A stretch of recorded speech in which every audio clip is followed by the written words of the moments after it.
Jammu Kashmir Nowgam police station పేలుడు కేసులో ప్రాథమిక దర్యాప్తులో కీలక విషయాలు వెలుగులోకి వచ్చాయి.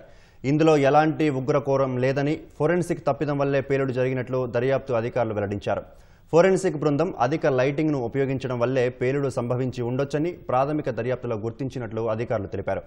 Central forensic science laboratory, national security guards NSG నిపుణులు నౌగాం పోలీస్ స్టేషన్ను సందర్శించి ఘటనా స్థలంలో నమూనాలు సేకరిస్తున్న సమయంలో ప్రమాదం జరిగినట్లు చెప్పారు. ఫరీదాబాద్ నుంచి తీసుకొచ్చిన పేలుడు పదార్థాల పెట్టెల్లో ద్రవరూప రసాయనాలు ఉన్నాయని, వాటిని నిశితంగా పరిశీలించేందుకు లైటింగ్ను పెంచారని అధికారులు చెప్పారు. దీంతో భారీ పేలుడు సంభవించినట్లు భావిస్తున్నామన్నారు. లైటింగ్ను పెంచడం ద్వారా వెలువడిన వేడి లేదా సల్ఫ్యూరిక్ యాసిడ్ నుంచి వచ్చిన పొగలు ఆ రసాయన మిశ్రమంతో కలిసి విస్ఫోటనానికి దారితీసి ఉండొచ్చని అంచనా వేస్తున్నారు. శుక్రవారం రాత్రి దాదాపు 11 గంటల 20 నిమిషాల సమయంలో పేలుడు జరిగినట్లు దర్యాప్తు అధికారులు వెల్లడించారు. ఇప్పటికే ఇది ఉగ్రకుట్ర కాదని కేంద్ర ప్రభుత్వం, జమ్మూ కాశ్మీర్ సర్కార్లు ప్రకటించాయి.